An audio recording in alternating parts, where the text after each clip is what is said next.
2011 година ден обявен от ООН Световен ден на мира, ние учениците от основно училище Петко Рачев Славейков включваме в феноменалната световна акция "Засади дърво за мир". Присъединяваме се към тази идея заедно с хиляди други ученици по света. Първите дървета ще бъдат засадени в Океания. Следвайки Слънцето, нови дървета ще са засадени в Азия, Европа и Африка.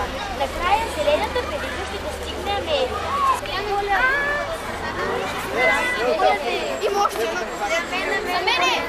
Ами днес е ден на мира и ние засаждаме дърво за това, защото това е символ за този ден.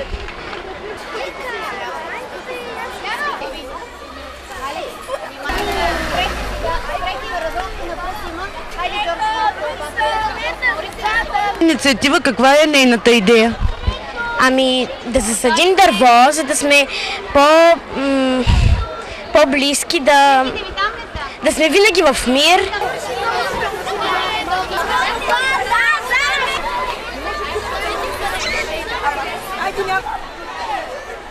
Трябва да пазим природата, защото тя ни дава, дърветата ни дават чист въздух и е красива и хубава. Трябва да пазим природата.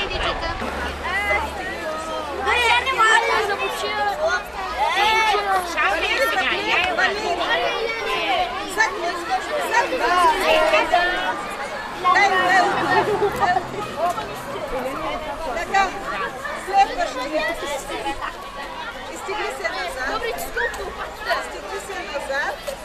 Това е че.